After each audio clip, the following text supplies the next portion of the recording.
Yeah, we'll figure it out. Ooh, it's choppy. Evening, everybody. Here we are. It's Good Friday, and we're still in Luke.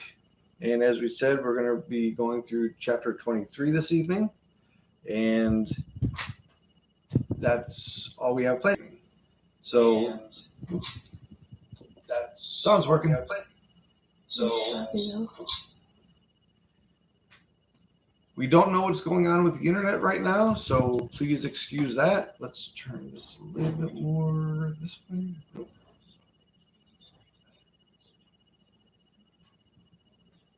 Looks like the sound is okay, but the image is choppy. Yes.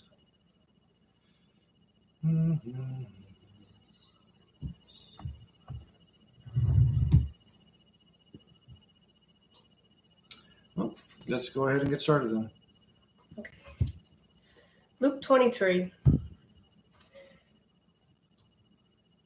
Then the whole assembly rose and led him off to Pilate, and they began to accuse him, saying, "We have found this man subverting our nation. He opposes payment of taxes to Caesar and claims to be Christ, a king."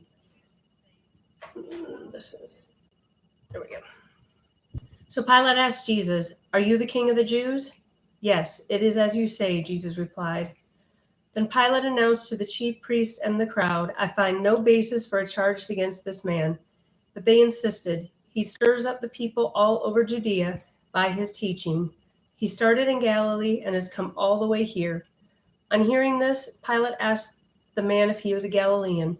When he learned that Jesus was under Herod's jurisdiction, he sent them to Herod, who was also in Jerusalem at that time. When Herod saw Jesus, he was greatly pleased because for a long time he had been wanting to see him, for what he has heard about him, and hoped to see him perform some miracle.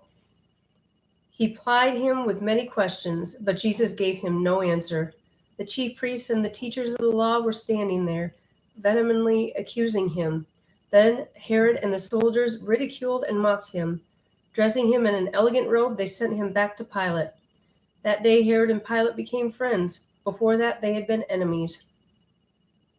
Pilate called together the chief priests, the rulers, and the people, and they said unto him, "You brought me this man as one who was enticing the people to rebellion.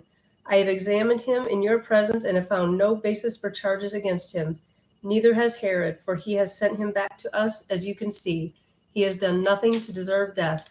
Therefore I will punish him and then release him." With one voice they cried out, "Away with this man, release Barabbas to us." Barabbas had been thrown into prison for an insurrection in the city and for murder. Wanting to release Jesus, Pilate appealed to them again, but they kept shouting, "Crucify him, crucify him." For the third time he spoke to them. "Why? What crime has this man committed? I have found him no grounds for the death penalty. Therefore I have punished him, therefore I will have him punished and then release him." But with loud shouts they insistently demanded that he be crucified, and their shouts prevailed. So Pilate decided to grant their demand. He released the man who had been thrown into prison for insurrection and murder, the one they asked for, and surrendered Jesus to their will. As they led him away, they seized Simon from Cyrene, who was on his way in from the country, and put the cross on him and made him carry it behind Jesus. A large number of people followed him, including women who mourned and wailed for him. Jesus turned and said to them, "Daughters of Jerusalem, do not weep for me. Weep for yourselves and for your children. For the time will come when you will say, 'Blessed are the barren women, the wombs that never bore, and the breasts that never nursed.' Then they will say to the mountains, 'Fall on us,' and to the hills, 'Cover us.' For if men do these things when the tree is green, what will happen when it is dry?" 2 other men, both criminals, were also led out with him to be executed. When they came to the place called the Skull, they crucified him along with the criminals, one on the his right, the other on his left. Jesus said, "Father, forgive them, for they do not know what they are doing." And they divided up his clothes by casting lots. The people stood watching, and the rulers even sneered at him. They said, "He saved others, let him save himself, if he is the Christ of God, the chosen one." The soldiers also came up and mocked him. They offered him wine vinegar and said, "If you are the king of the Jews, save yourself." There was a written notice above him which read, "This is the King of the Jews." One of the criminals who hung there hurled insults at him. "Aren't you the Christ? Save yourself and us." But the other criminal rebuked him. "Do you not fear God?" he said, "since you are under the same sentence? We are punished justly, for we are getting what our deeds deserve, but this man has done nothing wrong." Then he said, "Jesus, remember me when you come into your kingdom."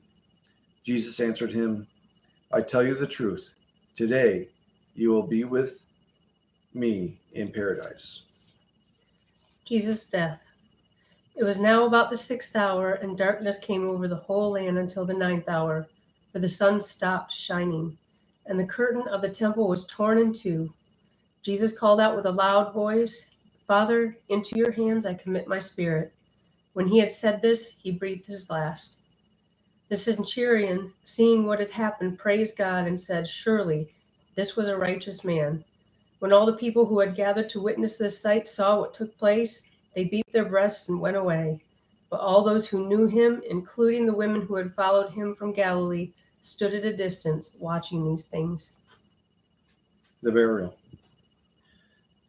Now there was a man named Joseph, a member of the council, a good and upright man, who had not consented to their decision and action. He came from the Judean town of Arimathea, and he was waiting for the kingdom of God. Going to Pilate, he asked for Jesus' body. Then he took it down, wrapped it in a linen cloth, and placed it in a tomb cut in a rock, one in which no one had yet been laid. It was preparation day, and the Sabbath was about to begin.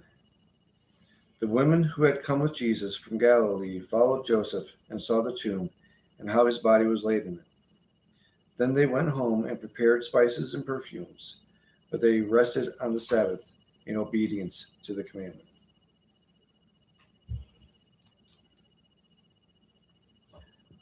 That is all we have planned for this evening. It is Good Friday, so that's all we got. Mm-hmm. So we will finish in Luke 24 on Sunday morning. Y'all take care now.